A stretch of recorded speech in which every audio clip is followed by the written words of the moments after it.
Tabang sa lumulupyo sa syudad sa Panabo ang soon to open nga Penongs Panabo kung diin makahatag kinig trabaho sa mapili nga mga aplikante. Ang Penongs Panabo nga nahimutang sa Barangay New Pandan National Highway Panabo City beside Panabo Bus Terminal nga gibana-banaan nga magsugod karong Hunyo 2024 ug matilawan na sa mga Panaboans ug sa tanang katawhan nga ang ilahang iladong Penongs Chicken. Kay ang pag-abri diri sa Penongs Panabo branch dako kay tabong especially sa katong mga ni nanginahanglan og trabaho kay ngani na nibalaan nato na dako ka ilang mga na hired on the spot ug kini dako kay tabang sa mga pamilya atong nanginahanglan.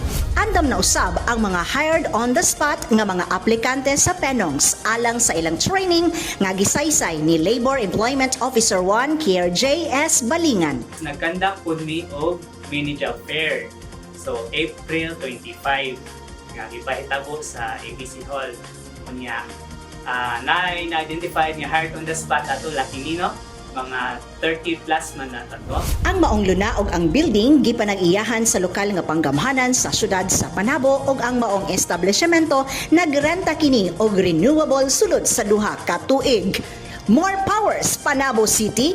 Kauban sa camera si Louie Panagsagan, kini si Dali Amag nga gikan sa City Information Office Broadcast Services alang sa Frontline News Panabo.